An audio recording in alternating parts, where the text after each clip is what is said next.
तो दोस्तों आज के वीडियो में हम देखेंगे जो महात्मा गांधी से जुड़े हुए कुछ महत्वपूर्ण वर्ड्स हैं, उनको आप याद करने के लिए हम कुछ ट्रिक्स हैं वो आपको बताने जा रहे हैं। देखिए दोस्तों, अलग अलग एग्जामों में पूछा जाता है महात्मा गांधी से रिलेटेड जो वर्ड्स है वो आपको पूछे जाते हैं। तो देखिए, सबसे पहला है कि महात्मा गांधी जी का जो पहला सत्याग्रह है वो कब हुआ। तो देखिए, ये है 1906 में। और 1906 को आपको ऐसे याद रखना है क्योंकि ये ट्रिक है। तो देखिए, महात्मा गांधी जी है वो गुजराती थे और गुजराती भाषा में जो है ये 6 शब्द उपयोग में किया जाता है और इसका मतलब है अच्छा, है ना? तो महात्मा गांधी जी का जो पहला सत्याग्रह है वो तो अच्छा ही होगा।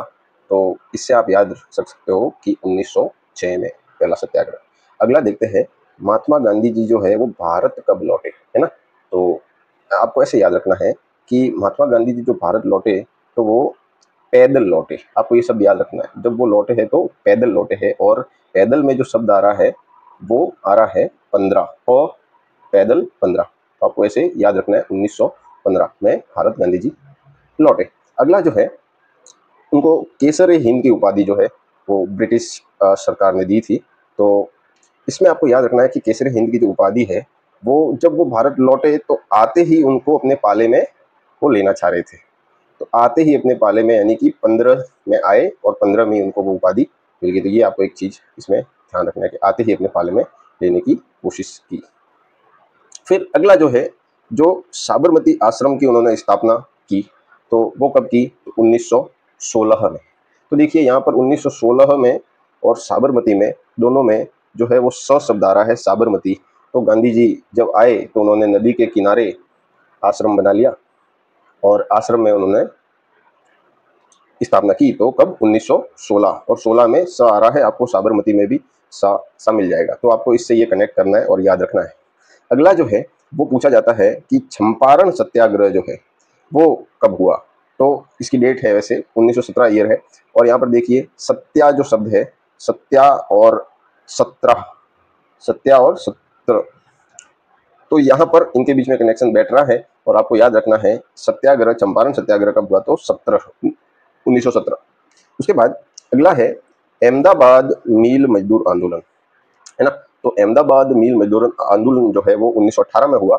और आपको इसमें याद रखना है कि जो मिल होती है दोस्तों, मिल में जो भी मजदूर काम करते हैं आपको पता ही है कि वो बालिग होने चाहिए, यानी कि उनकी कम से कम उम्र जो है वो 18 वर्ष तो होनी ही चाहिए। तो यहाँ पर आपको याद रखना है 18 में जो है उन्होंने अहमदाबाद मिल मजदूर आंदोलन किया था। और आपको ऐसे मिल मजदूर की उम्र से याद रखना है, जो कि क्या है? 18 वर्ष, तो 1918। अगला एक और पूछा जाता है कि खिलाफत आंदोलन, है ना? तो खिलाफत आंदोलन की जो ईयर है वो 1919 है। तो आपको याद रखना है कि जो खिलाफत है, खिलाफत किन के बीच होती है? जो बराबर की लड़ाई हो जिसमें, है ना, एक दूसरे के खिलाफ हो, यानी कि बराबर की लड़ाई भी हो। तो खिलाफ होते हैं, तो यहाँ पर देखिए जिनमें बराबर की लड़ाई हो, तो यहाँ पर 1919 इनके बीच में बराबर की लड़ाई है। तो 19 और 19 दोनों है, तो खिलाफ और 1919 बराबर की लड़ाई, आपको ये याद रह जाएगा ट्रिक दोस्तों, है ना? खिलाफत 1919। आगे देखते हैं असहयोग आंदोलन, है ना? असहयोग आंदोलन ये कब रहा था? 1920 में। और 1920 में, अब आपको ये याद रखना है असहयोग का मतलब क्या होता है दोस्तों, कि आप सहायता नहीं करेंगे, है ना? तो सहायता नहीं करोगे यानी कि आप एक दूसरे के समान नहीं हो। तो एक दूसरे के समान नहीं हो, और तो इसे अपन कहेंगे, अपन देखिए कि अपन कहते हैं ना 19-20 का फर्क है। तो यहाँ पर भी आपको ध्यान रखना है, यहाँ पर 1920 है यानी कि समान योग नहीं है, 19-20 का फर्क है। और आपको असहयोग, तो दोनों समान नहीं है, आपको ऐसे याद रखना है 1920, समान योग नहीं तो 1920। इसके बाद एक और मैं इस वीडियो में बता देता हूँ आपको कि उन्होंने कांग्रेस की अध्यक्षता की थी, है ना? तो कांग्रेस की अध्यक्षता उन्होंने 1924 में की थी। और आपको याद होना चाहिए कि जब भी आप किसी चीज़ की अध्यक्षता करते, किसी पार्टी की अध्यक्षता करते हो, तो आपको बहुत सारी समस्याओं से दो चार होना पड़ता है दोस्तों, है ना? बहुत सारी समस्याओं से दो चार होना पड़ा गांधी जी को। तो दो चार से आपको याद होना है कि 1924। तो इस तरीके से आप दोस्तों याद रखोगे और तो मुझे लगता है कि आप आसानी से याद कर लोगे। Thank you. इस वीडियो को अगर किसी भी मामले में हेल्पफुल रहा हो ये वीडियो, तो आप इस चैनल को सब्सक्राइब जरूर करें और हम आपसे फिर मिलेंगे। धन्यवाद।